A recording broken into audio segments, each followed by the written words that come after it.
நேற்று ஒரு bad comment வந்தது இல்லை? ஆமாம். இன்னைக்கு வீடியோ கூப்பிட்டா நீங்கள் வந்து வீடியோவில் உட்காந்துருக்கீங்க. ஆமாம். வீடியோ போடணும்னு நினைக்கிறீங்களா போடக்கூடாதுன்னு நினைக்கிறீங்களா? வீடியோ போடணும். யாருக்காக போடணும்? நல்ல உள்ளவங்க இருக்காங்க, அவங்க வீடியோ போடணும். நல்லவங்களுக்காக வீடியோ போடணும். ஆமாம். அப்போ பின்னாடி பேசுகிறவங்கள பற்றி பேசும்போது இப்படி பேசி போயிட்டே அதை பற்றி கவலைப்படக்கூடாது. நம்ம நல்லா வாழ்ந்தாலும் குறை சொல்லுவாங்க, நல்லா வாழலனாலும் அது சொல்லிக்கிட்டு தான் இருப்பாங்க.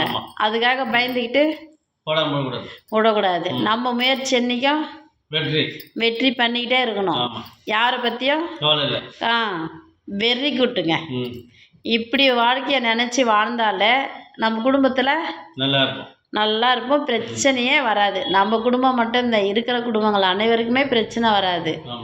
அடுத்தவங்க சொல்கிறாங்க, அவங்க இப்படி சொல்கிறாங்க அப்படி சொல்கிறாங்கன்னு கேட்கவே காதெல்லாம் வாங்கக்கூடாது. நமக்கு என்ன தோணுதோ செய்தோம்னா நம்ம வாழ்க்கையில் வெற்றி வெற்றி வெற்றி.